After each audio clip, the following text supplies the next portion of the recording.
ومن خفت موازینہ، اور جن کے پلے ہلکے ہوئے اور ان میں کوئی نیکی نہ ہوئی، یہ کفار کا حال ہوگا جو ایمان سے محروم ہیں اور اس وجہ سے ان کا کوئی عمل مقبول نہیں۔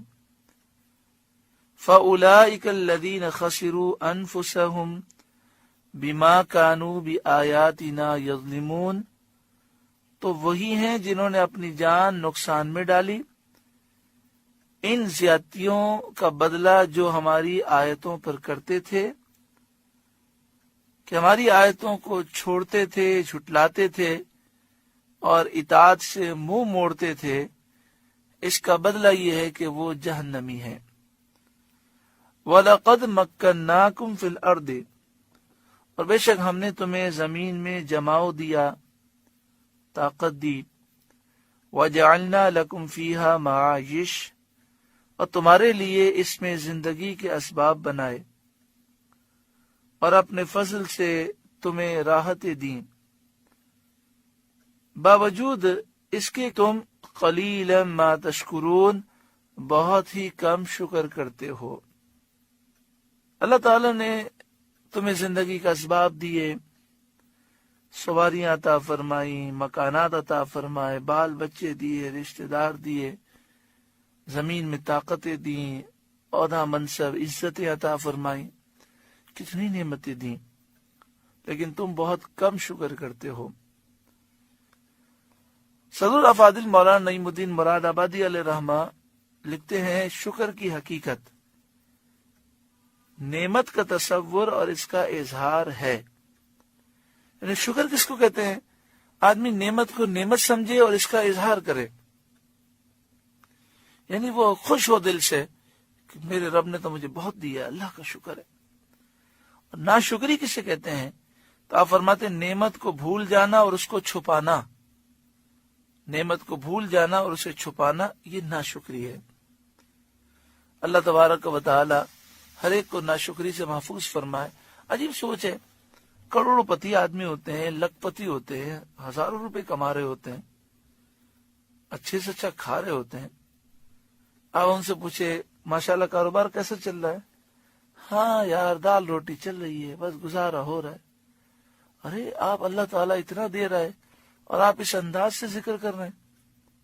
ہم نے تو ایسے ایسے لوگوں کو دیکھا کہ کپڑے پھٹے ہوئے ہیں، سارا دن مزدوری کر رہے ہیں، ان سے پوچھے کیا حال ہے، بڑے خوش ہو کر کہتے ہیں الحمدللہ، بڑا کرم ہے، رب نے بڑا نوازا ہوا ہے، بڑی رب کی مہربانیاں ہیں۔